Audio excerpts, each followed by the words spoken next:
begin now. First of all, welcome to this session. I would like to introduce myself. My name is Dr. Asaf Karo. I am from the United States, and at this moment I am working at the University of Tennessee at Chattanooga. And I came 2 days ago to here to join this conference.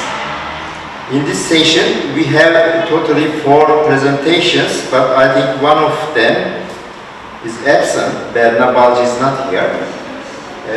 Although we have plenty time, in my opinion, 20 minutes will be enough for you to introduce yourself and then making your presentation.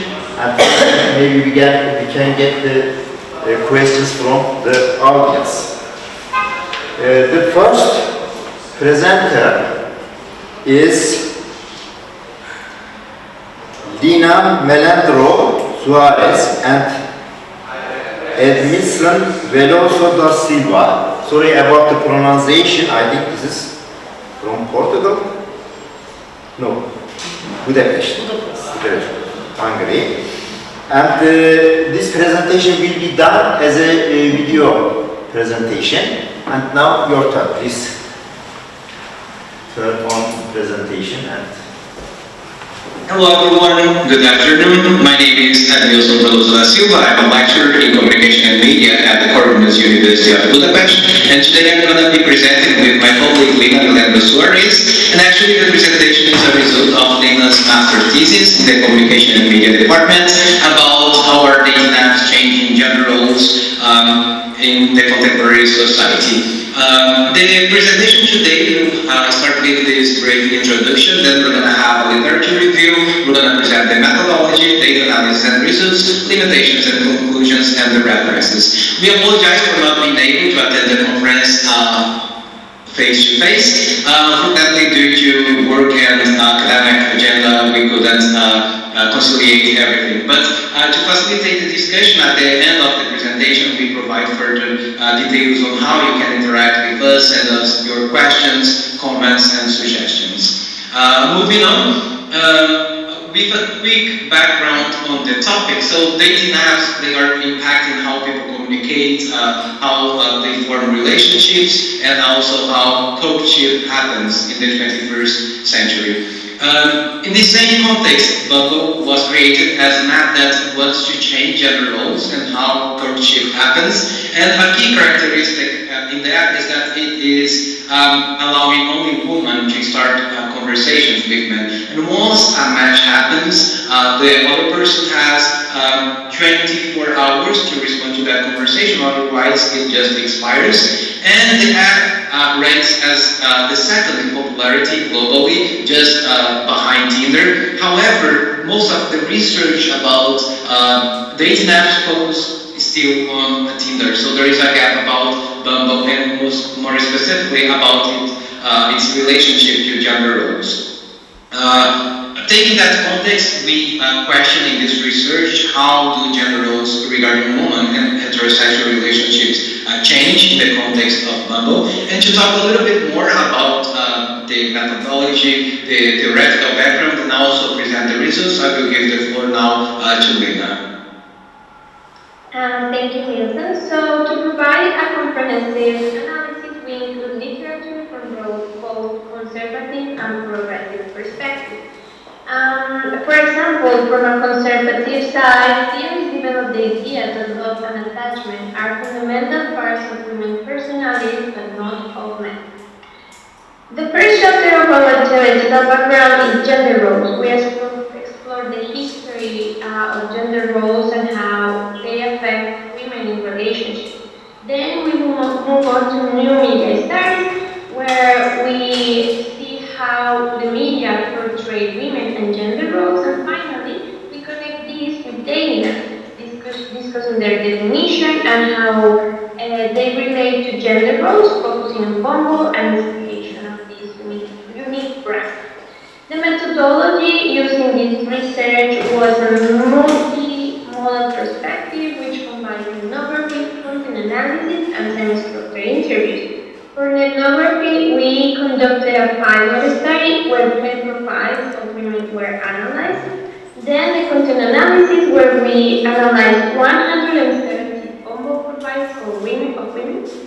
And lastly, the semi-structured interviews where 6 interviews were conducted. Then we go to the results, the variables. So as you can see here, the variables, we have 11 variables. And for the sake of the time, I'm going to talk about the results of 4 variables. So the first result that we have is the filter in haste. And this variable is based on the idea that women are more likely to use enhanced photos to present an ideal yet authentic self. 63% of the photos that we analyzed did not use a filter. And as the participant 140 says, she says, I don't want to put stuff that shows that I'm not real, like doing a lot of makeup or trying to be someone that I'm not. Then we have the category of Photoshop that is based on the idea that women would try to attract a man through visual means, like the relation with body and hips. You can see here what we know is a long shot or long shot, yes. And out of the 100 profiles analyzed, 63 used long shot, while 45 used medium shot. Then, the category looking for was created based on the literature that suggests that love and attachment are essential things for women. And here, 32% of the women are looking for a relationship, and the other percent, they don't know yet what they want or are not applicable. Just one participant said that she wanted something casual. And after this, we are going to the variable gender. And the variable gender is very important because it's the main topic of our research. And Bumble offers 15 gender options, such as gender fluid or by gender, among others. The category gender shows that 56% of the profiles choose the option of showing that the gender is women. 43% choose not applicable because they decide not to include information about their gender in their profile, and only one participant chooses this gender as her gender. It's important to know that these women are heterosexual, so it has an effect on the results and the decision on how to show their gender. So now we are going to talk about the limitations, and I'm going to give back the floor to Niels. Okay, thank you very much, Lena. So throughout this research, we have a limited number of daily matches. For the data collection, we created a profile specifying that it was for research purposes, so that could have an effect on the likelihood that people would actually match with the profile. We could also not clearly set accounts that were not verified or that wouldn't belong to the real person depicted in the image. So if the account was fake or not, that cannot be clearly detected. We also wanted to check the user's nationality and understand if the gender roles would vary between nationalities. But this information is not prevalent in all profiles because people can choose how they depict themselves. So this information was not prevalent in all the profiles. So because of that, we couldn't do this check of nationalities. But the research itself was conducted in Hungary, in Budapest more specifically. And our research also focused mainly on heterosexual relationship, and as Lena mentioned, this can have an effect on how people depict themselves, as they could just limit it to more traditional, conventional representations of gender. Finally, to reflect on our question how the gender roles regarding women in heterosexual relationships change in the context of Bumble, we can see that women chose to share less information about themselves and to portray a more mysterious persona, as per the result that Lena showed, that nearly half of the profiles did not include any textual information. Additionally, women no longer seem to feel pressure to marry or to be in a serious relationship, as we can see that 40% of the profiles indicated that they don't know what their intentions would be in that relationship that they were starting online. Moreover, although the app allows us to make the first move, allow women specifically to make the first move in the interaction, in reality, they still seem to be waiting for men to ask for the first date. So they could start the conversation, but from that point on, they were expecting men to be a little bit more active in the discussion. Further on, still on the discussion aspect, we can see that Bumble has played a significant role in empowering women and encouraging them to take control of their dating lives, so they can at least start the conversation and decide how to move on from that point. But it's still necessary to have further studies on how gender roles are evolving in this context of dating apps, and how these apps can be designed to better support women and promote gender equality. Taking the example of Bumble, but we see that only the app itself does not change how society behaves. So we believe that there are other aspects, the context of the relationship that also plays an influence or has a role in how the relationship forms and how the communication specifically develops in this context of dating apps. Here we have a few of the references that we used throughout the presentation, and the most important, if you want to offer some contributions, if you have questions about the research design of the results or any aspect of the research, feel free to contact me at uni-orphanus.hu, and we're going to be here. Lina will also access the comments and the questions that you sent to us, and we are open to further develop the discussions. Thank you very much, and enjoy your sessions at the International Communication Days, and we hope that next year we're going to be able to attend this face-to-face. Thank you very much. Have a good afternoon. Bye.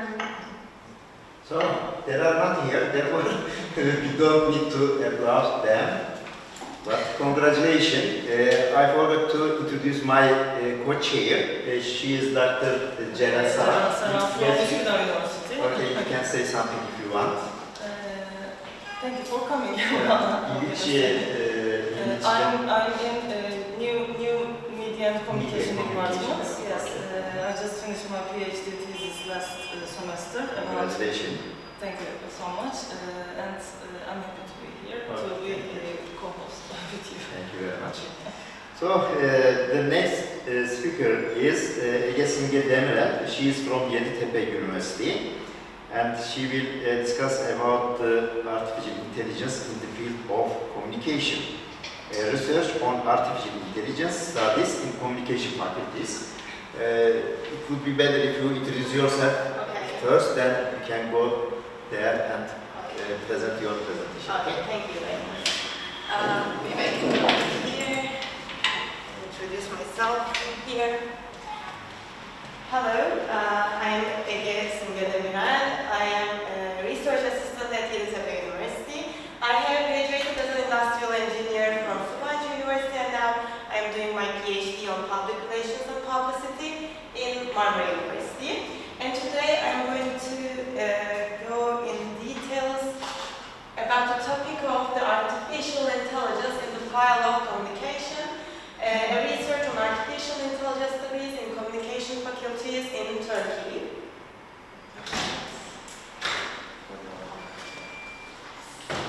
Okay, this is my content about my research. I will briefly start with an introduction, then I will just go over with my literature review, which includes artificial intelligence and communication, and integrated artificial intelligence into communication studies.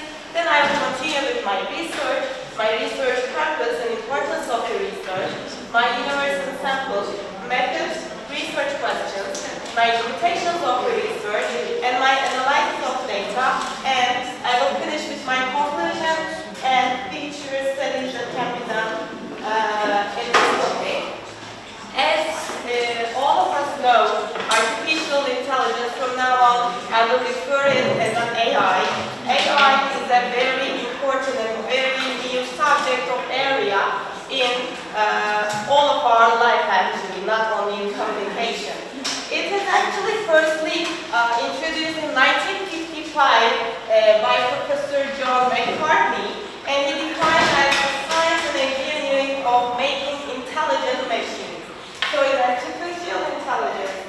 are talking about the intelligence that the robots or the machines that can think and interact with each other. So why it is important for the communication is, if you look into the detail, that AI and communication may seem as interrelated files today, but they have some similarities. Because AI needs communication in order to represent itself, in order to spread among the people. And also communication needs AI in order to use as a tool to communicate with people, with developing new technologies. So actually the machine communication we see in the past times with the Shannon and Weaver model or Marshall McLuhan's theories, but today we are talking about an active computer which can really think, feel, and have conscience about some issues and have intelligence. So it is super important for communication, for the students who have communication education, because they need to perform it in their professional lives. There are lots of AI tools in the factories and the firms that are using the AI, so the communication students should also learn that. The second issue is to criticize them. They need to criticize the ethical issues about the new media and new technologies is developed. So it is important to learn to learn the details of AI. And also they need to know the media literacy. Most of the universities have media literacy lectures, and they need to integrate AI into them in order to students to learn much more about the literacy on AI. So my purpose and importance of my research is to present the importance given to the AI subject by the communication faculties of universities in Turkey. So I just choose a sample from that, and I use the Council of Higher Education's website, which we call it as YÖK. And I entered the website, and there are 208 universities on the website of Council of Higher Education, and I searched for communication faculties. Only 59 communication faculties are in YÖK system, so I only took 59 universities as my sample. So for the purpose of this research, all of the universities' websites are searched with the curriculum and the syllabus in order to reach the AI-related lectures on this topic, regular formal teaching curriculum, and area and compulsory lists are included, but the minor and double major programs are excluded, master's and doctoral programs are excluded from this study, and some of the departments are also excluded from this research, which are cartoon and animation, art and culture management, and performing arts and photography. The reason of that is there are only 2 or 3 universities that are given to that subject, given to that department in the university, and also they are sometimes related with the art faculties.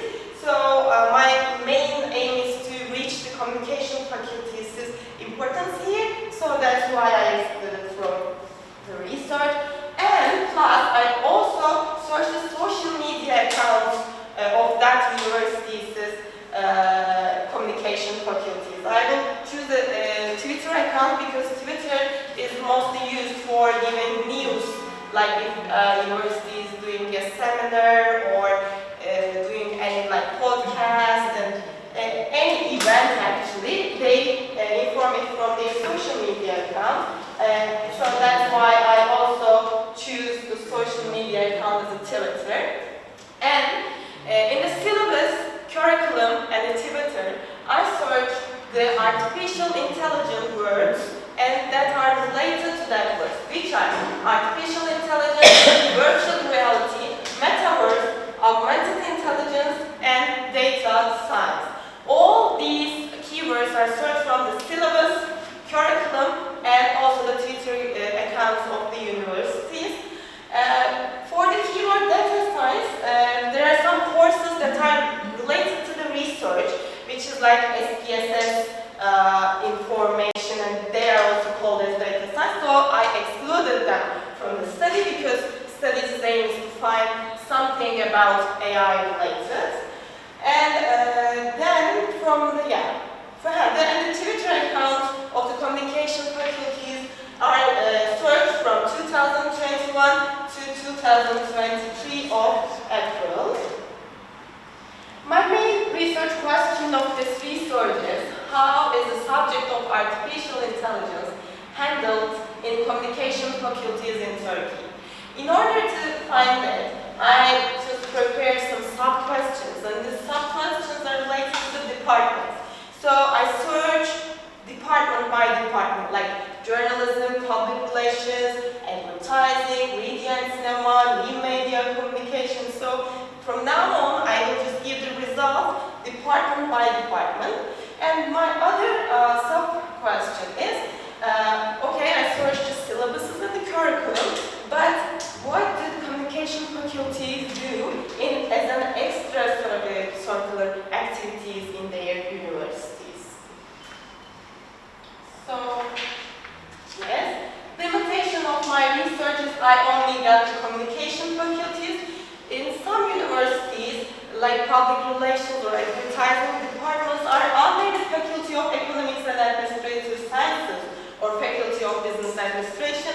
So I excluded them from the study because I only choose the communication faculties as my sample. So there are 40 state universities who has communication faculties, and there are 19 foundation universities who has 59. There's a total of 59. Okay, if I show you my results, if I look for the journalism department, there are 40 journalism departments in communication faculties in Turkey, and I could not reach any syllabus or curriculum out of 12. And there are only 3 elective courses which are directly related to the AI subject, which are artificial intelligence and journalism, data and robot journalism, or data mining in media. And there are other 6 subjects which are included in their syllabus in the B content or in the content of the syllabus, but not fully about an AI topic. If I continue with the radio, TV and cinema, or cinema and TV departments, there are 51 faculties.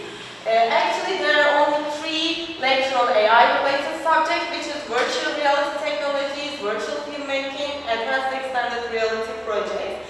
And there are also 3 other lectures which are having some information about AI in their weeks.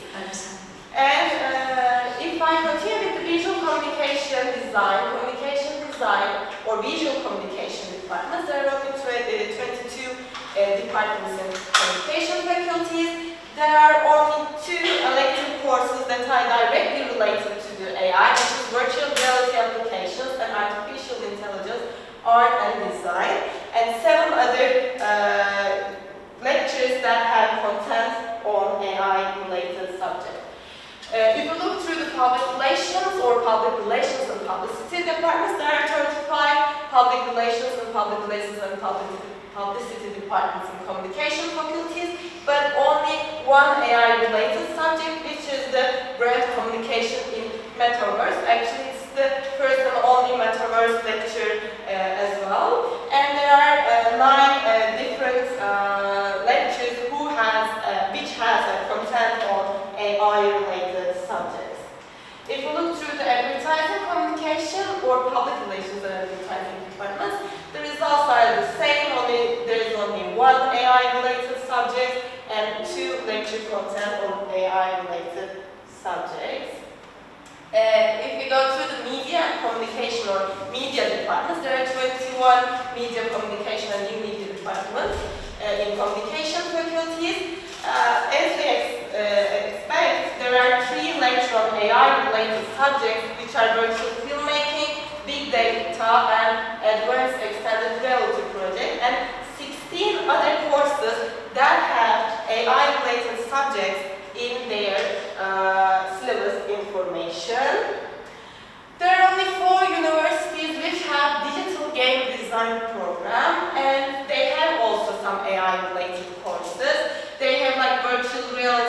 technologies, virtual reality applications, artificial intelligence in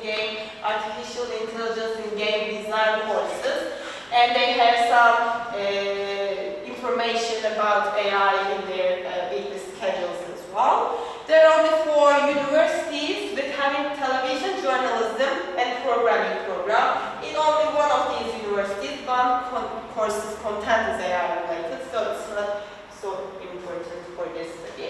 So as a conclusion, look at the keywords. There are 22 different lectures having a content about artificial intelligence, 22 different lectures having a content about virtual reality, 10 different lectures having a content about big data, 3 lectures having a content about augmented reality, 3 have content about metaverse, 3 have content about data mining, 2 have about robot journalism, and only 1 have about content about machine learning. And if we continue with the social media account analysis, if we look at that, only 20 state universities among 59, only 20 state universities and 10 foundation universities have Twitter accounts. And there are 35 posts about AI-related subjects, 19 are coming from the state universities and 16 are coming from the foundation universities. And according to the keyword classification, 16 content is about metaverse. So the universities are focusing on metaverse much more in their social media accounts. 8 content is about augmented reality, 4 is about AI, 2 is about data science, and 1 is about both artificial intelligence and metaverse. Generally, these posts are about an article or a book that is published by an academic or seminar or a general information. The others are the podcasts, guest speakers, new platforms, or the certificate programs. So these are the examples for the posts that I searched. So as a conclusion, among faculties in Turkey, communication faculties in Turkey, 18 communication faculties do not have any AI-related lectures or any content related to AI. As a total of 67 lectures having AI-related, 28 of them are the compulsory and 35 of them are the elective. Media and communication departments, the media departments are mostly interested in the AI subject, but public relations and advertising departments need to improve their curriculum about this subject. And they have also lots of seminars or extracurricular activities about the metaverse, but they are not integrated into their curriculum, as I found out. So, for the future studies, expanding the keyword list can provide access to more data, including university courses in the scope of the study. Also can show that how the university is given importance to the subject of this subject. And all social media channels can also be searched in order to get much more data about the subject. Thank you for listening to me, and this is my resources. Thank you for your time and your attention. Thank you very much, Simge. Your presentation is interesting for me because I am working in the machine learning area. And on the other hand, I have been a permanent council member of communication deans. And with the rector, we were working about the curriculums since 2000. And yearly we are gathering to evaluate the curriculums. On the other hand, we want to pursue some developments in terms of technological development. If I am not wrong, I want to ask some questions related to the subject area. I mean, you mentioned about new courses, and you said 18 colleges don't have artificial intelligence courses. And who is giving this type of courses? Because if we are discussing about the machine learning subjects, then we have to know very well math, because we are using math and statistics. On the other hand, we have to be familiar with some algorithms such as KNN, K nearest neighbor, or naive bias, CNE, forest logistics, etc. If we consider these subjects, then, in my opinion, you have to share your ideas with some other people or with some other departments in order to give this type of the lectures better. What is your opinion, or what you are thinking about the course content, and who are doing this type of courses? For example, machine learning course. Okay. Sorry, first I ask the question, later I will let the audience ask you questions. As I have registered as an industrial engineer, I agree with you that machine learning needs to have a knowledge about programming and all the details about it. But if we come to the communication, sometimes an engineer cannot make the connection among the engineering part and the communication part of it. So I think the lecturer, the professor should know the programming and all the details in the AI, but also should have a basis on the communication as well.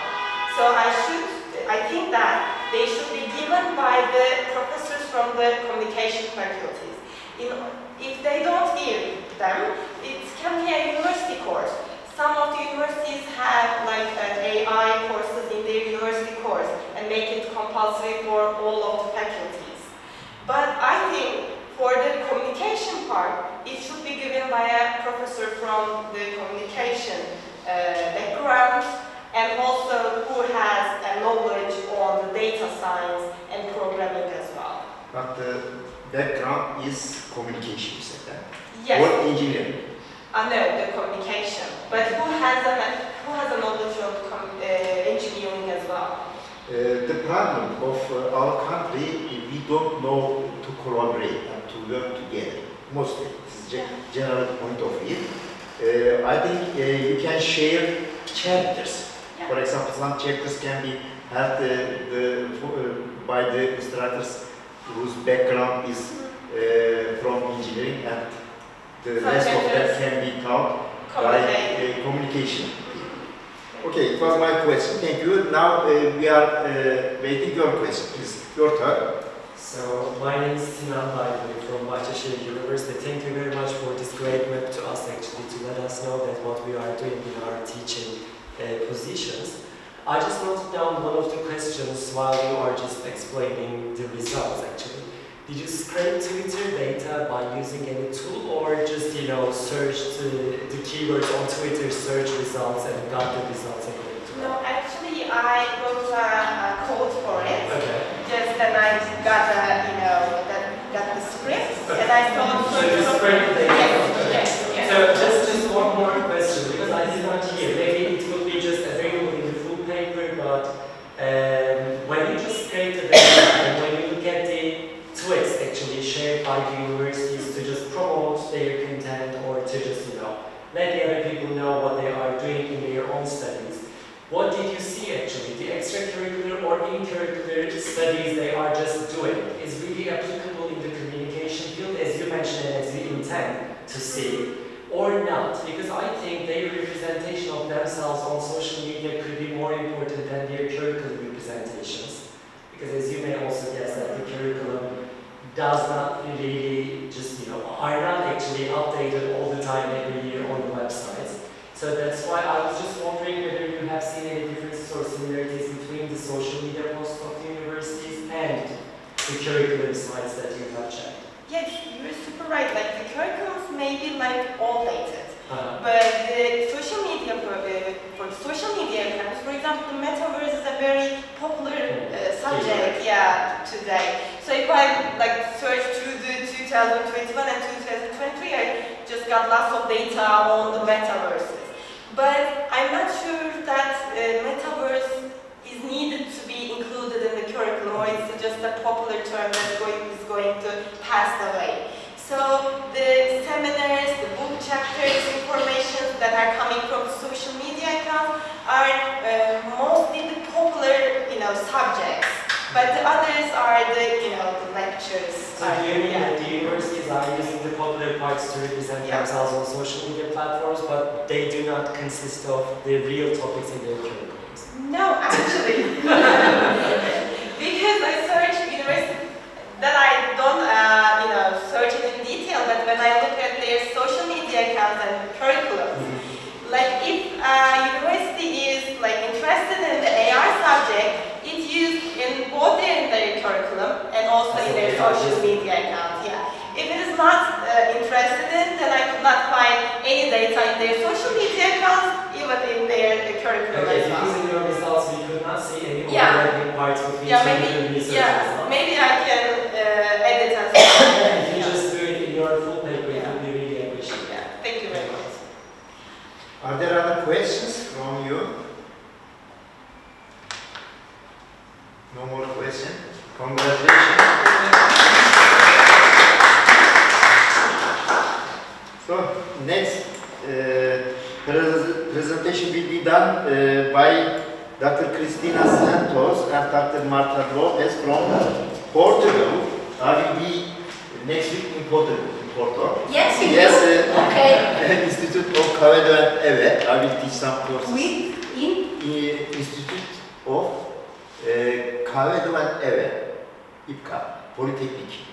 Polytechnic? Polytechnic, yes. Oh, okay. I will be there. Okay. It's the first time that I'm doing here, so it's like here? No. And the title of the presentation is Digital Communication in Portugal. Yes, the impact of COVID-19. Please introduce yourself first. Oh, okay. And then, Hello, everyone. I will apologize for my bottle, but I have a Portuguese stomach and I ate Turkish food, so sometimes I need to my water, okay? So my name is Cristina Santos. I'm from Universidade de Lusófona in Lisbon, in Portugal. My colleague, Marta Lopes. I'm a teacher of advertising. Marta is a teacher of marketing. So it's here? Yes. So the title of our communication is Digital Communication in Portugal, the impact of COVID-19. So the aim, and like I said, we are teachers, both teachers at Universidade de Lusófona. We are also investigators at SICANT, which is our center. So our research aim is to analyze the evolution of digital communication in Portugal, assessing the impact of COVID-19. So let's start with the beginning, with a little literature review. So we will start by the communication. So communication is considered a critical tool for stakeholders as it ultimately enhances the value, mission and goals for any organization. In specific, the digital communication describes any electronic transmission of information that has been encoded digitally and transmitted via digital media, and its content accumulates, develops and changes over time, and this data can be numeric, text, audio, image or video. Can you see in there? I am in front of you, no? Can you see? Okay. Thank you. So, the technological revolution that has changed from analog to digital creates new challenges and opportunities, particularly when referring to the communication perspective.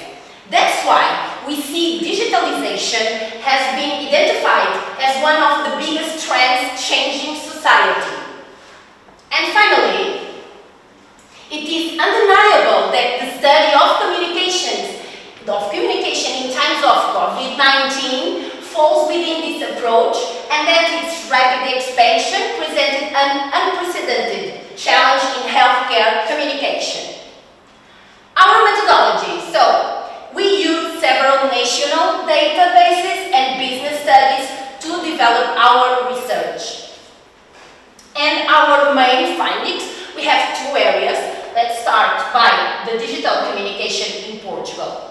So, the digital platforms more used in Portugal, I don't know if in Turkey it's the same, I suppose so, are Facebook, YouTube and WhatsApp. Instagram was the social network that had a bigger growth, and Twitter was the social network with the slower growth.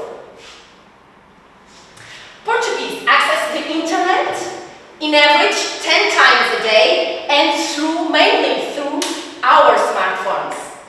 But despite these numbers, the greater democratization of access to information and communication technologies Portugal presents in the European context, like in Turkey, values that are too analogical compared to the global market.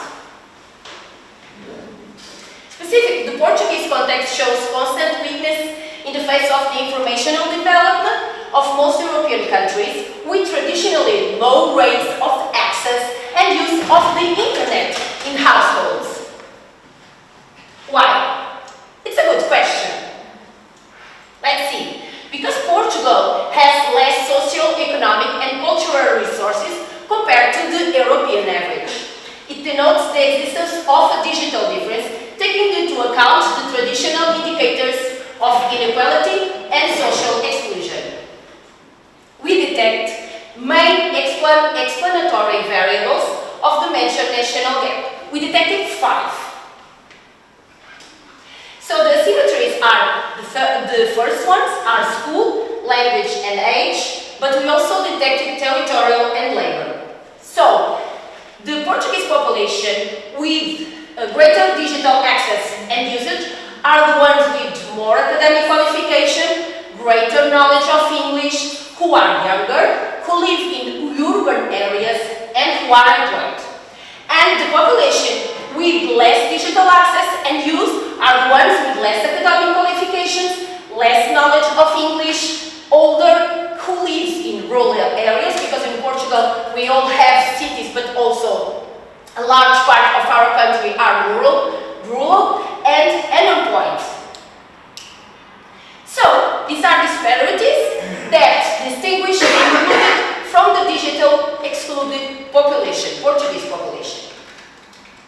Thus, it is in the seniors far from urban centers, like we saw, who live in urban areas, and in low-skilled or disadvantaged sectors of the labor market, that we find the most prevalent cases of info exclusion, distancing Portugal from other European partners.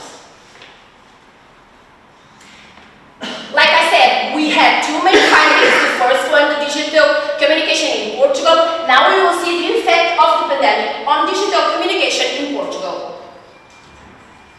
Despite digitalization is one of the characteristics of contemporary society, like we saw before, the pandemic outbreak reinforced its importance and accelerated its implementation in 2-3 years. COVID-19 accelerated the use of internet for not only families but also brands.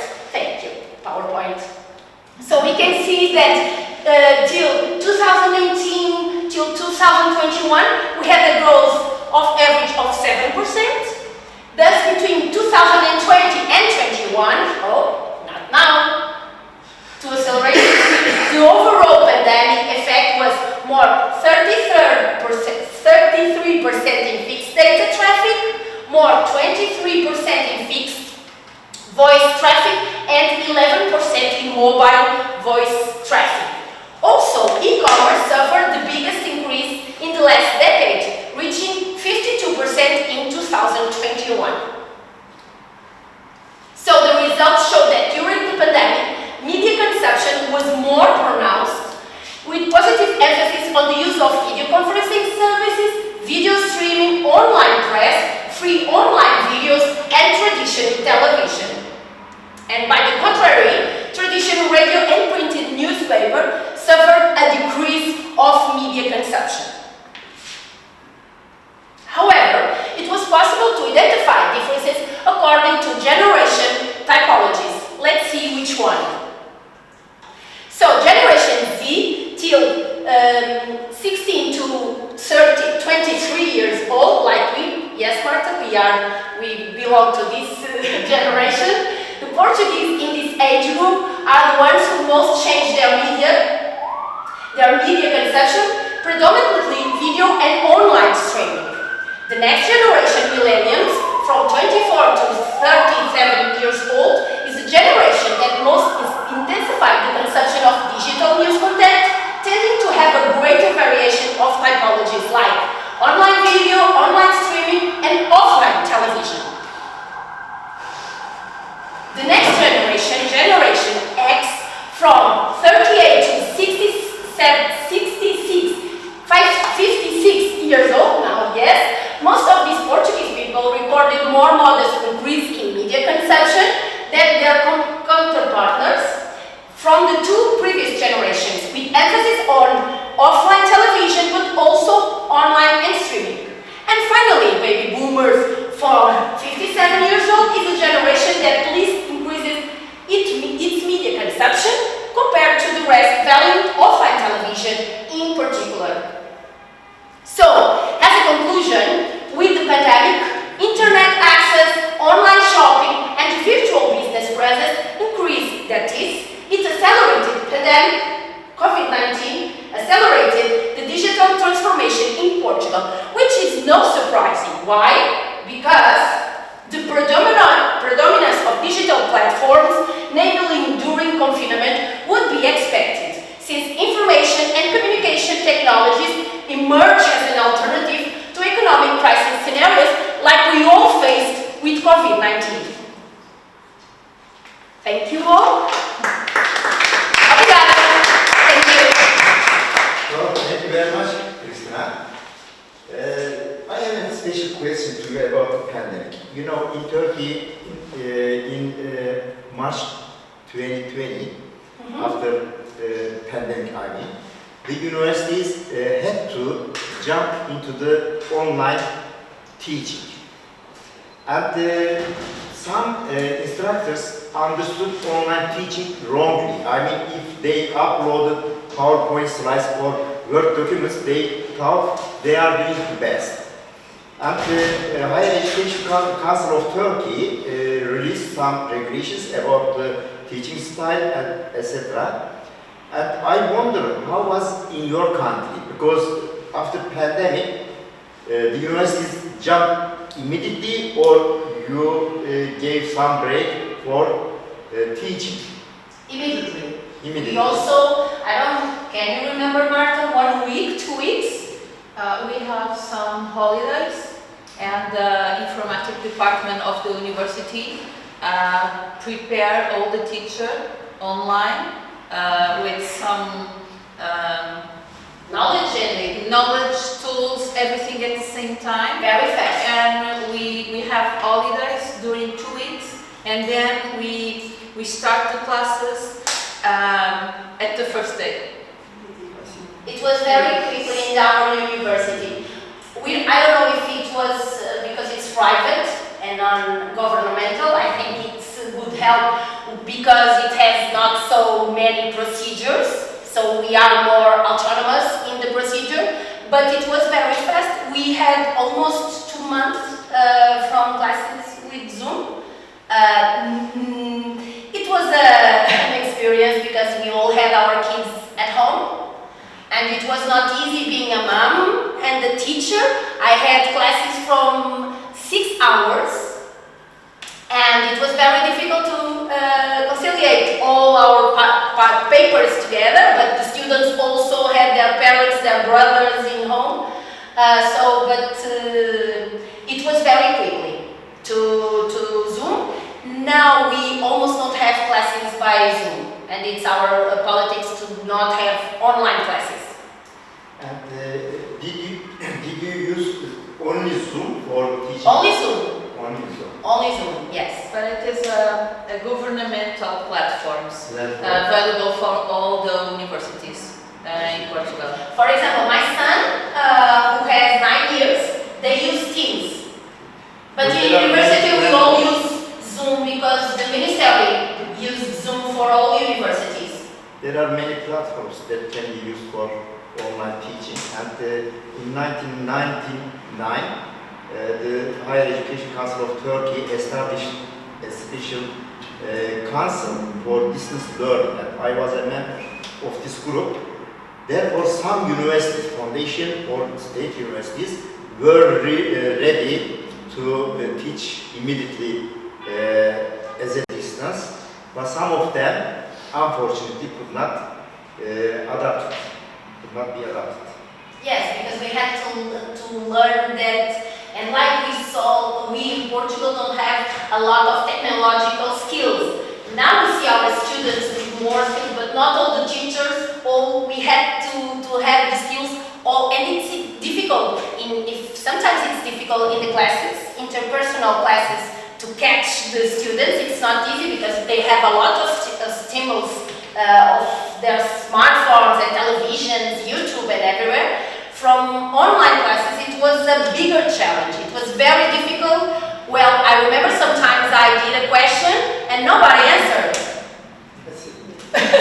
They were doing I don't know what, and sometimes I went, okay, I'm here all alone, like Whitney Houston singing.